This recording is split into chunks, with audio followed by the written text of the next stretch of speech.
লোভ, ভয় আর time pressure, এই তিনটের কম্বিনেশন তৈরি করেই প্রতারকরা তাদের জালে জড়িয়ে নেয় সাধারণ মানুষকে। নমস্কার, আমি অরিন্দম চট্টোপাধ্যায়। বছরখানেক আগের একটি ঘটনা। কলকাতার এক যুবক সদ্য চাকরি পাওয়ার পর ইন্টারনেটে একটি বিজ্ঞাপন দেয়, সে তার পুরনো ডেস্কটপটি বিক্রি করতে চায়। যুবকটির নাম অনিলাভ। ইন্টারনেটে বিজ্ঞাপন দেওয়ার কয়েকদিন বাদে থেকে ফোন আসতে থাকে। বিভিন্ন ক্রেতা বিভিন্ন দামে তার সঙ্গে নেগোশিয়েট করতে থাকে। এরই মধ্যে অনিলাভর মোবাইলে দিন তিনেক বাদে আসে একটি বিশেষ ফোন। এই বিশেষ ফোনে ক্রেতা অনিলাভকে জানায় সে যে দামে অনিলাভ এই প্রোডাক্টটি বিক্রি করতে চায়, অর্থাৎ তার ডেস্কটপটি বিক্রি করতে চায়, সেই দামেই সে কিনতে চায়। সঙ্গে সে জানায় সে একটি কল সেন্টারে কাজ করে, তাই তার হাতে সময় খুব কম, সে টিফিন ব্রেকে বেরিয়েছে। অনিলাভকে সে 4,000 টাকা অ্যাডভান্স করতে চায়। প্রস্তাবটি পেয়ে অনিলাভর বেশ ভালো লাগে, কারণ সে যে দামে জিনিসটি বিক্রি করতে চাইছিল সেই দামেই ক্রেতা কিনতে চাইছে এবং সে অ্যাডভান্স করতে চাইছে। এরপর অনিলাভর সাথে ক্রেতার কিছু কথাবার্তা হয়। অনিলাভর মনে হয় উল্টো দিকের ক্রেতা বেশ বিশ্বাসযোগ্য এবং সেই ক্রেতা জানায় অনিলাভর বাড়িতে এসে সে কম্পিউটারটি, ডেস্কটপটি নিয়ে যাবে। তখন সে বাকি 4,000 টাকা, অর্থাৎ অনিলাভ 8,000 টাকা দাম দিয়েছিল, তখন সে বাকি 4,000 টাকা দেবে। প্রথমে সে 4,000 টাকা অ্যাডভান্স করতে চায়। এই কথা বলার পর ক্রেতা অনিলাভকে একটি কিউআর কোড পাঠায় এবং অনিলাভকে বলে এই কিউআর কোডটা তুমি স্ক্যান করো। এই কিউআর কোড স্ক্যান করলে সেই কিউআর কোডের স্ক্যানের মাধ্যমে তোমার যে ব্যাংক অ্যাকাউন্ট, সেই ব্যাংক অ্যাকাউন্টে 4,000 টাকা চলে যাবে। অনিলাভ প্রাথমিকভাবে একটু খটকা লাগে। ক্রেতা তাকে বোঝায় যে এটাই নতুন আপডেটেড সিস্টেম। অনিলাভ বিশ্বাস করে এবং সে দেখে তাকে যে কোডটি পাঠানো হয়েছে সেখানে লেখা আছে এই কোডটি স্ক্যান করলে সে 4,000 টাকা রিসিভ করবে। অনিলাভ কোডটি স্ক্যান করে এবং স্ক্যান করার পর সে অবাক হয়ে যায়। সে দেখে যে তার ওয়ালেট থেকে, তার ব্যাংক থেকে 4,000 টাকা কেটে গেল। ইতিমধ্যে তখনও ক্রেতা ফোনে আছে। অনিলাভ সঙ্গে সঙ্গে ক্রেতাকে বলে আমার ব্যাংক থেকে 4,000 টাকা কেটে গেল, আমার তো পাওয়ার কথা।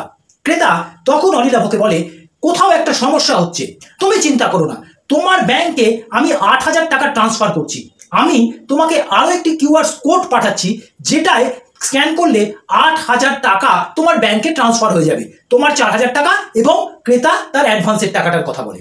অনিলাভ যখন তার দ্বিতীয় স্ক্যান কোডটি পায় সেখানে লেখা থাকে যে সে 8,000 টাকা রিসিভ করবে। অনিলাভর সন্দেহ হয়।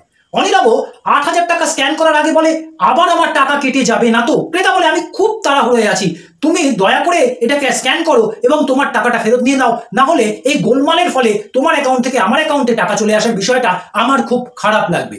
অনিলাভ দ্বিতীয়বার স্ক্যান করে এবং ফলাফল যেটা হয় সেই এই ধরনের ফলাফলের মুখোমুখি হয়েছে বহু বহু বহু মানুষ। অনিলাভর আরো 8,000 টাকা প্রতারণা হয়। আপনি জানলে হয়তো অবাক হবেন, 47% ভারতীয়, অর্থাৎ ভারতের মোট জনসংখ্যার 47% মানুষ কোনো না কোনোভাবে ওটিপি প্রতারণা, কিউআর কোড প্রতারণা, এই ধরনের ব্যাংকিং প্রতারণা, ক্রেডিট কার্ড প্রতারণার শিকার। এই তথ্য উঠে এসেছে লোকাল সার্কেল নামক একটি গবেষণা সংস্থার করা গবেষণায়। আরেকটি বেসরকারি সূত্র বলছে প্রতিদিন 30,000 অনলাইন স্ক্যাম করা হয়। 30,000 মানুষকে অনলাইনে প্রতারণা করে তাদের অর্থ লুটপাট করা হয়। লোকাল সার্কেলের এই গবেষক দল ভারতের 302টি জেলায় তাদের এই গবেষণা চালিয়েছে। তাদের মধ্যে 36% লোক, যাদের মধ্যে গবেষণা চালানো হয়েছে তাদের মধ্যে 36% লোক ওটিপি প্রতারণার শিকার, 48% লোক ক্রেডিট কার্ড প্রতারণার শিকার বলে তারা গবেষকদের জানিয়েছেন। রিজার্ভ ব্যাংক অফ ইন্ডিয়া জানাচ্ছে 2023-24 আর্থিক বছরে তাদের কাছে 36,000 অভিযোগ জমা পড়েছে, যেখানে অভিযোগকারীরা বলছেন তারা অনলাইন প্রতারণার শিকার। এই অভিযোগের বাইরে যে অংশটা, যে অভিযোগ জমা পড়েনি, সেটা হিসাব করলে দ্বিগুণ, 3 গুণ, 4 গুণ কিংবা 5 গুণ পর্যন্ত হয়ে যাওয়া সম্ভব। কারণ আগেই বলেছি, বেসরকারি মতে অনলাইন স্ক্যামের শিকার প্রতিদিন 30,000 ভারতীয়। 2023-24-এ সরকারিভাবে প্রকাশিত এই অনলাইন স্ক্যামের যদি আর্থিক অঙ্কটা শোনেন তাহলে আপনি হয়তো চমকে যাবেন।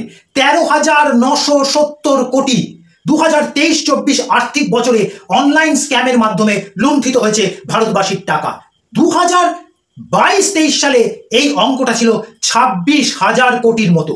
অর্থাৎ ভাবুন কি বিরাট সংখ্যক অর্থ নিশ্চুপে আপনাকে বোকা বানিয়ে আপনার কাছ থেকে ওটিপি নিয়ে বা আপনাকে একটি লিঙ্কে ক্লিক করিয়ে আপনার সঙ্গে প্রতারণা করে লুণ্ঠন করা হচ্ছে প্রতিদিন, প্রতি ঘন্টা, প্রতি মিনিট, প্রতি সেকেন্ডে। অনলাইন প্রতারণার জাল যে কতটা বিস্তৃত সেটা বোঝা যায় আরও একটি সরকারি পরিসংখ্যান থেকে। ভারতের 10 জন লোকের মধ্যে 6 জন লোক কোনো না কোনো এজেন্সির কাছে তারা অনলাইনে প্রতারিত হয়েছেন এই বলে অভিযোগ জানিয়েছেন। অর্থাৎ সেই সংখ্যাটা কি বৃহৎ, কি বড় সেটা বোঝা যায়। 10 জন লোকের মধ্যে 6 জন লোক যারা এই অনলাইন প্রতারণার শিকার বলে কোনো না কোনো এজেন্সিকে অভিযোগ জানিয়েছেন। আসুন দেখে নিই ঠিক কি কি ভাবে অনলাইন প্রতারণা করা হচ্ছে। আমরা মূলত চালু প্রতারণার কথাগুলোই আলোচনা করব, কিন্তু মনে রাখতে হবে প্রতিদিন নিত্য নতুন পদ্ধতি আবিষ্কার করছে এই অনলাইন প্রতারকরা। অনলাইন প্রতারণার সব থেকে বেশি যেটা হয় সেটা হচ্ছে ওটিপি স্ক্যাম। আপনার মোবাইলে ব্যাংকের কর্মী পরিচয় বা কোনো বিক্রেতা পরিচয় বা কোনো ইন্স্যুরেন্স কোম্পানির আধিকারিকের পরিচয়, যে কোনো একটি পরিচয় আপনার মোবাইলে একটি ওটিপি পাঠায় প্রতারকরা। যে মুহূর্তে আপনি এই ওটিপি শেয়ার করছেন প্রতারকদের সঙ্গে, সেই মুহূর্তে আপনার ব্যাংকে থাকা টাকা প্রতারকরা একবারে বা কখনো একাধিকবারে ফাঁকা করে দিচ্ছে। তাই ওটিপি শেয়ার করবেন না। অনলাইন প্রতারণার দ্বিতীয় পদ্ধতিটি অচেনা লিঙ্কে ক্লিক করা। অচেনা লিঙ্কে ক্লিক করে, বিশ্বাসযোগ্য নয় এমন লিঙ্কে ক্লিক করে প্রতিদিন ভারতে লক্ষ লক্ষ টাকার প্রতারণার শিকার হচ্ছেন বহু ভারতীয়। অর্থাৎ অচেনা একটি লিঙ্ক আপনার কাছে পাঠিয়ে দেওয়া হয়, সেখানে কখনো বলা হয় আপনি এই লিঙ্কে ক্লিক করলে আপনার জেতা লটারির টাকা পাবেন, কখনো বলা হয় আপনার কাছে আসবে দুর্দান্ত সস্তায় মোবাইল ফোন কেনার অফার বা অন্য কিছু লোভনীয় বিষয়। সেই অনলাইনের প্রতারণার ফাঁদে পা দেন মানুষ, অচেনা ক্লিক করেন সেই অচেনা লিঙ্কে এবং স্ক্যামাররা, দূরে বসে থাকা স্ক্যামাররা আপনার ব্যাংক অ্যাকাউন্টকে ফাঁকা করে দেয় কয়েক মুহূর্তের মধ্যে। ইদানিংকালে অনলাইন প্রতারণার সম্ভবত সর্বাধুনিক যে পদ্ধতিটা এসেছে সেটা হচ্ছে ফেক অ্যাপ। আপনি যদি গুগল স্টোরে যান সেখানে দেখতে পাবেন বিশেষ করে ফেক লোন অ্যাপ। এরকম অনেক লোন অ্যাপ আছে যারা বলছে আপনাকে কোনো ডকুমেন্টস ছাড়াই, আপনাকে কোনো মর্টগেজ ছাড়াই লোন দেওয়া হবে এবং খুব দ্রুত। আপনিও লোন পাবার আশায়, এই লোভনীয় অফারটি পাবার আশায় আপনিও আপনার তথ্য, আপনার যাবতীয় ব্যক্তিগত তথ্য আপনি দিয়ে দিচ্ছেন এই অ্যাপের কাছে। তারপর শুরু হচ্ছে অনলাইনে সেই প্রতারণার চক্রের খেলা। এই ফেক অ্যাপের মাধ্যমে, ফেক লোন অ্যাপের মাধ্যমে, যেগুলো অনেকগুলোই চাইনিজ অ্যাপ বলে অভিযোগ, সেই অ্যাপের মাধ্যমে আপনার তথ্য নিয়ে আসলে আপনাকে প্রতারণা করে আপনার ব্যাংকে যে সঞ্চিত অর্থ আছে সেই অর্থকে লোপাট করে নিচ্ছে প্রতারকরা। তাই অনলাইন ফেক লোন অ্যাপ থেকে সাবধান। আপনি ভাবছেন কি করে এই অনলাইন ফেক লোন অ্যাপগুলিকে আপনি বুঝতে পারবেন কোনটি ফেক অ্যাপ, কোনটি আসল অ্যাপ? আপনাকে বুঝতে হলে তার পন্থা হচ্ছে আরবিআই এর ওয়েবসাইটে কারা কারা লোন দিতে পারে তার তালিকা দেওয়া আছে। আপনি মিলিয়ে দেখুন আপনার যে অ্যাপটি আপনি আপনার মোবাইলে একটু আগে ডাউনলোড করেছেন বা দুদিন আগে ডাউনলোড করেছেন, সেই অ্যাপটির নাম সেই তালিকায় আছে কিনা। যদি না থাকে তবে সাবধান হন, আপনি সম্ভবত প্রতারণার শিকার হতে চলেছেন। প্রতারকদের আরো একটি অন্যতম অস্ত্র হচ্ছে ই সিম জেনারেট করা। আপনারা হয়তো জানেন ই সিম কি। ই সিম হচ্ছে ঠিক একটি সিম কার্ড, যে সিম কার্ডের মাধ্যমে আপনি আপনার নেটওয়ার্কের মাধ্যমে, টেলিকম কোম্পানির নেটওয়ার্কের মাধ্যমে বিভিন্ন কাজ করেন যোগাযোগ সংক্রান্ত, ফোন করেন, ইমেল খোলেন, ইন্টারনেট ব্যবহার করেন। ই সিম হচ্ছে সেই রকমই। এখানে কোনো ফিজিক্যাল সিম কার্ড লাগে না, এখানে একটি পাসওয়ার্ড, আইডি পাসওয়ার্ডের মাধ্যমে আপনি আপনার ই সিমটিকে ব্যবহার করতে পারেন। এই ই সিম তৈরি করে প্রতারকরা আপনার টাকা, আপনার সম্পত্তিকে কিন্তু জালিয়াতি করছে। তাই সতর্ক থাকুন এই ই সিম কার্ড তৈরির বিষয়ে। প্রতারণার বিভিন্ন মেথড নিয়ে আমরা আলোচনা করলাম, কিন্তু এছাড়াও দুষ্টের ছলের অভাব হয় না বলে বাংলায় যে প্রবাদ আছে, সেই প্রবাদকে সত্য প্রমাণিত করে প্রতারকরা প্রতিদিন নিত্য নতুন মেথড আবিষ্কার করছে। তাই সতর্কতা আমাদের একমাত্র অবলম্বন। এবার আমরা দেখব একটু এই প্রতারণার মনস্তাত্ত্বিক দিকটাকে বিশ্লেষণ করার চেষ্টা করব। প্রতারকরা কোন মনস্তাত্ত্বিক অবস্থা তৈরি করে বা কি ধরনের টাইম প্রেশার তৈরি করে, যেটার মাধ্যমে একজন মানুষ প্রায় বাধ্য হন প্রতারকের ফাঁদে পা দিতে। প্রথমে আমরা দেখব মনস্তাত্ত্বিক দিক। দেখুন, এই যে প্রতারকরা যে জাল বিস্তার করে, সেই জাল বিস্তারের দুটি অংশ আছে। কোথাও আপনাকে ভয় পাইয়ে দেওয়া হয়। কিরকম ভয়? আপনার এটিএম কার্ডটি ব্লক হয়ে গেছে, আপনার ইলেকট্রিক লাইনটি কেটে দেওয়া হবে, আপনার ক্রেডিট কার্ডটি ক্যান্সেল হয়ে গেছে, আপনার কেওয়াইসি করা নেই, তাই আপনার ব্যাংকের টাকা পয়সা সব আটকে যাবে, আপনার চেকগুলো আটকে যাবে। একটা ভয়ের বাতাবরণ তৈরি করা হয়। আপনি আতঙ্কিত হয়ে পড়েন, আপনি অ্যাংজাইটি ফিল করেন, এবং ঠিক সেই সময় যখন আপনি আতঙ্কিত হয়ে পড়ছেন, যখন আপনি অ্যাংজাইটির মধ্যে চলে যাচ্ছেন, তখন ধীরে ধীরে আপনার মস্তিষ্ক ঠান্ডা মাথায় কাজ করার যে ক্ষমতা সেটা হারাচ্ছে। দ্বিতীয়ত, এই অ্যাংজাইটির সময় আপনাকে যখন উল্টো দিকের প্রতারক আপনার বন্ধু সেজে তাকে ভুল পথে গাইড করছে আপনাকে, আপনি সেই ভুল পথে গাইডেড হচ্ছেন। দ্বিতীয় আরেকটা দিক, এক অ্যাংজাইটি, দ্বিতীয় হচ্ছে লোভ, এই গ্রিড তৈরি করা। প্রতারকরা তাদের মিষ্টি কথার মাধ্যমে আপনার ভেতরে চেষ্টা করে হয় অ্যাংজাইটি, না হলে লোভ তৈরি করার। একটা সহজে কিছু পাবার লোভ, সস্তায় কিছু পাবার লোভ, বিনা পয়সায় কিছু পাবার লোভ, অতিরিক্ত কিছু পাবার লোভ, লোভনীয় কোনো অফার। এই যে লোভ, গ্রিড যখন আপনাকে তৈরি করছে, আপনি সব ভুলে গিয়ে সেই কাঙ্ক্ষিত জিনিসটিকে পাবার দিকে আপনার সমস্ত মনোযোগ নিবিষ্ট করছেন, আর সেই মুহূর্তে প্রতারক আপনাকে ভুল দিকে চালনা করছে। এই দুটো ভয় এবং লোভ, এই দুটো সাইকোলজিকে, দুটো মনস্তাত্ত্বিক জায়গাকে প্রতারকরা খুব ধূর্ততার সঙ্গে, খুব চালাকির সঙ্গে ব্যবহার করে যাদেরকে তারা প্রতারিত করতে চান তাদেরকে ভুল দিকে চালিত করেন। মনস্তাত্ত্বিক দিকে যেমন এই লোভ এবং ভয় সৃষ্টি করার, অ্যাংজাইটি সৃষ্টি করার একটি দিক আছে, আরেকটি দিক লক্ষ্য করে দেখা গেছে প্রত্যেকটি প্রতারণার সঙ্গে একটা টাইম প্রেশার থাকে।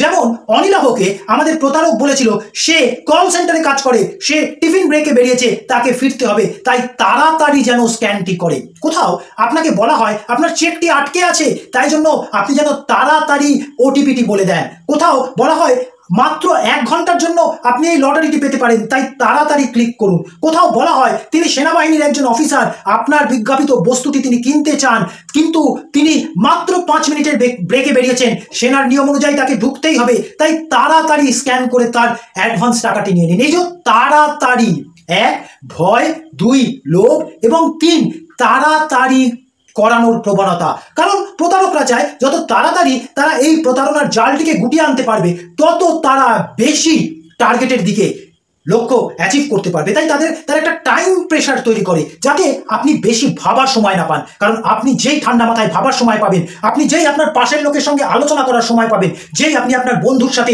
বিষয়টাকে নিয়ে একবারও আলোচনা করবেন, টার্গেট মিস হয়ে যাবে। কারণ আপনার ঠান্ডা মাথা আপনাকে গাইড করবে এটা প্রতারণা হতে পারে, আপনার বন্ধু আপনাকে বোঝাবে এটা প্রতারণা হতে পারে, আপনার আত্মীয়, আপনার পরিজন আপনাকে বোঝাবে আপনি আসলে প্রতারণার শিকার হতে চলেছেন। তাই একটা টাইম প্রেশার তৈরি করে, লোভ, ভয় আর টাইম প্রেশার, এই তিনটের কম্বিনেশন তৈরি করে প্রতারকরা তাদের জালে জড়িয়ে নেয় সাধারণ মানুষকে। অনলাইন প্রতারণার কথা আসবে আর জামতারা গ্যাংয়ের কথা আসবে না, এটা প্রায় অসম্ভব।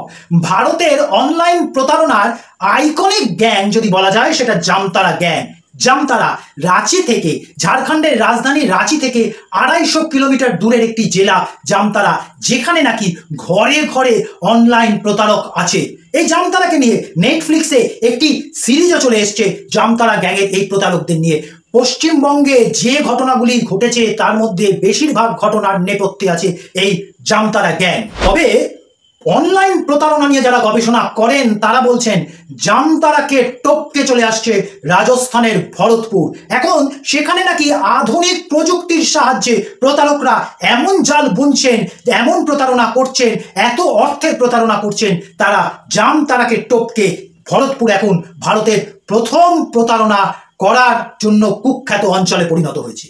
আইআইটি কানপুরের ইনকিউবেটেড একটি স্টার্টআপ সংস্থা এবং ফিউচার ক্রাইম রিসার্চ ফাউন্ডেশন একটি গবেষণা চালিয়েছিল, যে গবেষণায় তারা একটি তালিকা প্রকাশ করেছে ভারতের এমন 10টি অঞ্চল, যেই অঞ্চল থেকে সব থেকে বেশি অনলাইন প্রতারণা, OTP fraud, credit card fraud, false link fraud এইগুলো পরিচালিত হয়।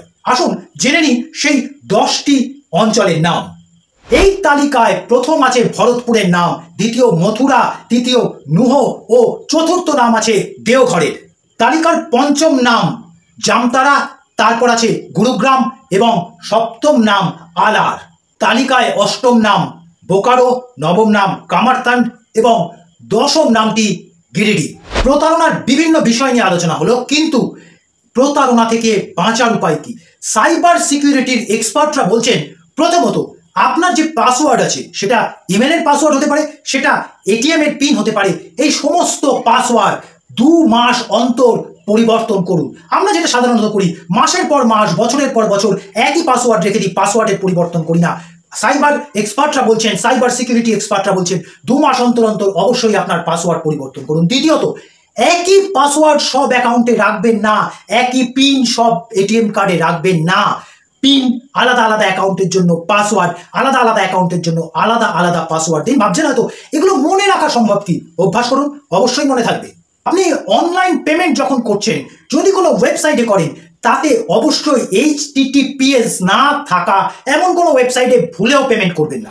অচেনা লিঙ্ক, সেটা আপনার SMS এ আসুক, সেটা আপনার হোয়াটসঅ্যাপে আসুক, কিংবা সেটা ইমেলে আসুক, যতই লোভনীয় হোক না কেন, লটারি পাওয়ার কথা থাকুক, সম্পত্তি পাওয়ার কথা থাকুক, ডিসকাউন্ট অফার থাকুক, ফ্রিতে গিফট অফার থাকুক, যাই থাকুক না কেন, অচেনা লিঙ্কে ভুলেও ক্লিক করবেন না। যদি আপনার কাছে এমন কোনো ফোন আসে যেখানে বলা হয় ব্যাংক থেকে কেউ ফোন করছে, ব্যাংকের কর্মচারী ফোন করছে, আপনার KYC বাকি আছে বা আপনার অ্যাকাউন্টে কোনো সমস্যা হয়েছে, তাহলে অবশ্যই তাকে বলুন আপনি ব্যাংকে গিয়ে দেখা করবেন। যদি সেটা সম্ভব না হয়, ব্রাঞ্চে গিয়ে যদি দেখা করতে সেই মুহূর্তে না পারেন, ব্রাঞ্চের ল্যান্ডলাইন নাম্বারটি আপনার সঙ্গে রাখুন। ল্যান্ডলাইনে ঘুরিয়ে আপনি ফোন করে জানতে চান আপনাকে ব্যাংকের তরফ থেকে কোনো ফোন করা হয়েছে কিনা। সাধারণত কোনোভাবেই ব্যাংকের তরফ থেকে ফোন করে আপনার কোনো তথ্য জানা হয় না, এটা সম্পূর্ণভাবে তাদের নীতিবিরুদ্ধ। তাই আপনাকে ব্যাংক থেকে ফোন করছি বললে বিশেষভাবে সতর্ক হন, অতিরিক্ত সতর্ক হন। দরকার হয় ব্যাংকের ল্যান্ডলাইনে ফোন করুন বা ব্যাংকের ব্রাঞ্চে গিয়ে উপস্থিত হন। দ্বিতীয়ত, যখন আপনার কাছে কোনো ফোন যদি আসে, আপনার এটিএম কার্ডটি ব্লক করে দেওয়া হয়েছে, সাধারণত ব্যাংক থেকে এই ফোন আসবে না আপনার কাছে। যদি আসে আপনার ক্রেডিট কার্ডটি ব্লক করে দেওয়া হয়েছে, আপনার অ্যাকাউন্টটিকে ডরম্যান্ট করে দেওয়া হয়েছে, তাহলে বাংলায় একটা কথা আছে না, চিলে কান নিয়ে গেল বলে চিলের পেছনে না ছুটে একবার কানে হাত দিয়ে দেখো কানটা আছে কিনা। আপনার এটিএম কার্ডটিকে একবার ব্যবহার করে দেখুন সেটি খোলা আছে কিনা। আপনাকে যদি বলা হয় আপনার ইলেকট্রিকের লাইন কেটে দেওয়া হবে, আপনি একবার মনে করার চেষ্টা করুন আপনি বিল সঠিক টাইমে দিয়েছেন কি দেননি। আদৌ 1 মাস বিল না দিলে আপনার ইলেকট্রিক লাইন কেটে দেওয়া হবে কি হবে না। আপনার ক্রেডিট কার্ড ব্লক করে দেওয়া হয়েছে বললে আগেই তাকে OTP বলবেন না, বরং খোঁজ নিয়ে দেখুন ব্যাংকে আপনার ক্রেডিট কার্ডটি আদৌ ব্লক করে দেওয়া হয়েছে কিনা। আপনার অ্যাকাউন্ট ডরম্যান্ট হয়ে গেছে বললে আপনি ব্যাংকের ব্রাঞ্চে যান, দয়া করে ব্যাংকের ব্রাঞ্চে গিয়ে আপনার ডরম্যান্ট অ্যাকাউন্টটিকে অ্যাক্টিভ করার ব্যবস্থা করুন। ফোনে পাসওয়ার্ড দেবেন না, ফোনে OTP দেবেন না, এই ভুল করবেন না। এই ভুল করেছেন কি আপনার সমস্ত সঞ্চয় 1 মিনিটে গায়েব। অচেনা নম্বর থেকে মিস কল কিংবা অচেনা নম্বর থেকে অচেনা ব্যক্তির ভিডিও কল ধরার কোনো প্রয়োজন নেই। অনেক সময় এই অচেনা ভিডিও কল, অচেনা মিস কল আপনার প্রতারণার প্রথম ধাপ। আপনাকে প্রতারকরা প্রথম ধাপেই অচেনা নাম্বার থেকে মিস কল করছে বা হতে পারে ভিডিও কল করছে, যেটা আপনাকে ফাঁসানোর, প্রতারণার জালে আপনাকে জড়িয়ে নেওয়ার প্রথম ধাপ সেটাই হতে পারে। তাই অচেনা ফোন কলস রিসিভ করবেন না, অচেনা ভিডিও কল নইব চ। এই ভিডিওতে আমরা আলোচনা করলাম প্রতারণার বিভিন্ন ধরন নিয়ে। আমরা আলোচনা করলাম ভারতে কোন স্তরে গিয়ে কত বেশি মানুষকে প্রতারণার জালে জড়িয়ে ফেলছে এই প্রতারকরা। আমরা আলোচনা করলাম প্রতারণার হটস্পটগুলোকে নিয়ে। আমরা আলোচনা করলাম কিভাবে সতর্ক থাকতে হবে এই প্রতারকদের বিরুদ্ধে। আশা করব এই তথ্যগুলি আপনাদের কাজে লাগবে। আগামী দিনে আবার দেখা হবে অন্য কোনো ভিডিও নিয়ে, অন্য কোনো বিষয় নিয়ে। ভালো থাকবেন, নমস্কার।